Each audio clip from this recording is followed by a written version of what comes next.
आज आम बहुत ही सुआदिया साधा तरकारी बनैबा जोटा कि केवल आलू आ आंबुल तैयारी। तो तापाई एठी मु गोटे सिझा आलू रखी। आपण चाहिए ये सिझा आलू बदल में काटिक आलू को नहीं पारे। तो ये मु खंडे नहीं जाइए आंबुल कहीं ये आंबुलटा बहुत ही खटा अच्छी। तो से मोर ये खंडे आंबुल हो। तो ये तापाई गोटे मसलाटे बनैबा जेहेतु आम तरकारी करुचे। तो तापाई ये मुझे नहीं जाइए 5 ରୁ 6 कला रसुण ता सहित मुझे नहीं जाइए फाड़े कंचा लंका आ गोटे नहीं जाइए मु गोटा सोरिष को ये मुझे नहीं जाइए ता सहित नहीं आधा चामच जीरा। तो एबे आमे कौन करिबा ना एथिरे अल्प टिके पानी देकी आकु चिकण करी ग्राइंड करके नहीं आसीबा। तो चलते एवं तरकारी बनैबा। तो तरकारी बनैबा एपटे मु कड़े को गरम कर रखी। ता सहित दे दउची आमे पाखापाखी 1 ରୁ 1.5 चामच रिफाइन तेल आ तेल गरम हैला परे सेथरे दे दबा आधा चामच पंचु फुटण आ ताको टिके फुटिया पई आमे छाड़ दबा। एबे फुटी गला परे सेथरे दे दबा गोटे सुखिला लंका ता सहित मुझे फाड़े पियाज को एमती लंबा लंबा करके काटिकी रखी ताकू मध्य दे दबा आ ताकू हमको किछि सेकेंड पर्यंत भाजीबार अछि जेमिति कि एटा टिके नरम हे जिवो बेसी भाजीबार नाही।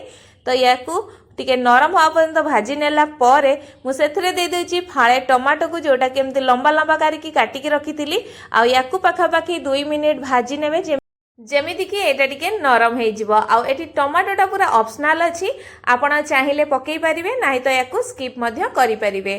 तो एपटे देखंतु टमाटो हमर पूरा नरम हे आसलानी।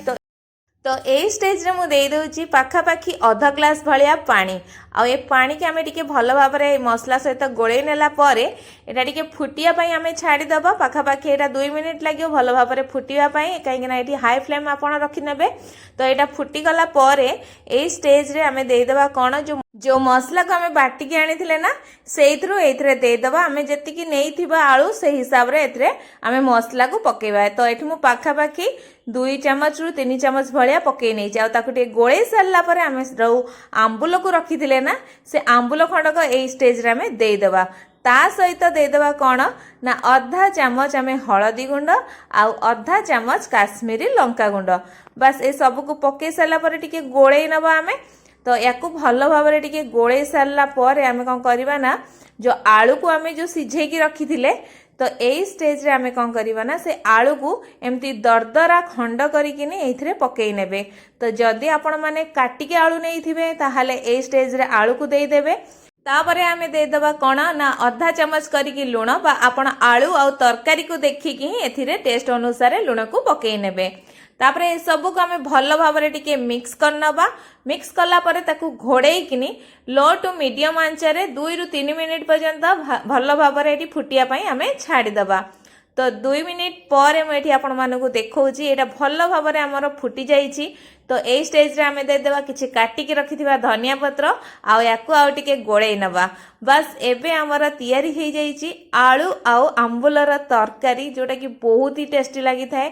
आपण याकू पखाळ किबा गरम संगे रे खांतु जदी पार्टी अरुचि अछि मध्य आपण याकू खांतु देखिए बहुत ही भल लागिबो। आ केते बेले भात सरी जीव ना आपण माने जानि परिबेनी। तो एमती निहाती बना समस्त को खाइबा पाई दियंतु आ किपरि लागिला आम कमेंट बॉक्स रे कमेंट करी निहाती जणांतु। धन्यवाद।